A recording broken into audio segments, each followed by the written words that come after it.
ପିଲାମାନେ ଏଇଟା କ'ଣ? ରିମୋଟ। ତମେ ମାନେ ରିମୋଟକୁ ଏମିତି ଏମିତି ମାରିଛ କେବେ?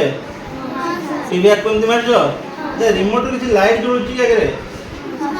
ଜଳୁଛି? ଦେଖାଯାଉଛି ତୁମକୁ ଜଳିଲା ଭଳିଆ? ଦେଖାଯାଉଛି ମୁଁ ଟିପୁଛି? ଦେଖାଯାଉଛି ତୁମକୁ? ଦେଖାଯାଉନି? ତମ ଆଖି ଖରାପ ହେଇଛି। ଦେଖାଯାଉଛି? ଦେଖାଯାଉଛି? ପାଖକୁ ଆସେ, ଆଣି ପାଖକୁ ଆଣେ। ଦେଖାଯାଉଛି? हाँ सर। हाँ सर। ଦେଖାଯାଉଛି? हाँ। ଏମାନଙ୍କୁ ଟିକେ ଆଣିକି ଦେଖା। ଦେଖା, ଦେଖ। जल्दी। हाँ सर। ଜଳୁଛି? हाँ सर। ଦେଖ। सर सेमती जल्दी। ଆଚ୍ଛା ଆଉ ଗୋଟେ ଦେଖାଉଛି ତମମାନଙ୍କୁ। ଆଉ ଟିକେ ପାଖକୁ ଆଣ ମୋବାଇଲଟା।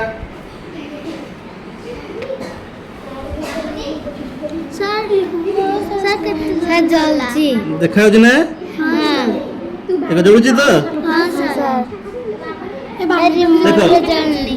ଆମର ଏମିତି ଏଇ ଯୋଉ ରିମୋଟର ଯୋଉ ଲାଇଟଟା ବାହାରୁନି, ଏଟା ଇନଫ୍ରାରେଡ୍ ରେଜ୍ କୁହାଯାଉଛି ତାକୁ, ଯେଟା କି ଆମର ଖାଲି ଆଖିରେ ଆମକୁ ଦେଖାଯିବ ନାହିଁ। ଯେଟା କି ଆମେ ଯେଟା ଦେଖିପାରୁନାହୁଁ କିନ୍ତୁ ମୋବାଇଲ କ୍ୟାମେରା ତାକୁ ଦେଖିପାରୁଛି। ଦେଖିପାରୁଛି କି ନାହିଁ? हाँ सर। ମୋବାଇଲର କ୍ୟାମେରା ଦେଖିପାରୁଛି ତାକୁ, କିନ୍ତୁ ଆମେ ତାକୁ ଖାଲି ଆଖିରେ ଦେଖିପାରୁନାହୁଁ।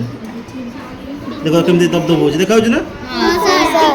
କେମିତି ଦେଖାଯାଉଛି ଦେଖ। पिंक कलर टा। ହେଲା, ମାନେ ଖାଲି ଆଖିରେ ଆମକୁ ଖାଲି ଆଖିରେ ଦେଖାଯାଉନି କିନ୍ତୁ ମୋବାଇଲ କ୍ୟାମେରାରେ ଦେଖାଯାଉଛି। ଯାଅ।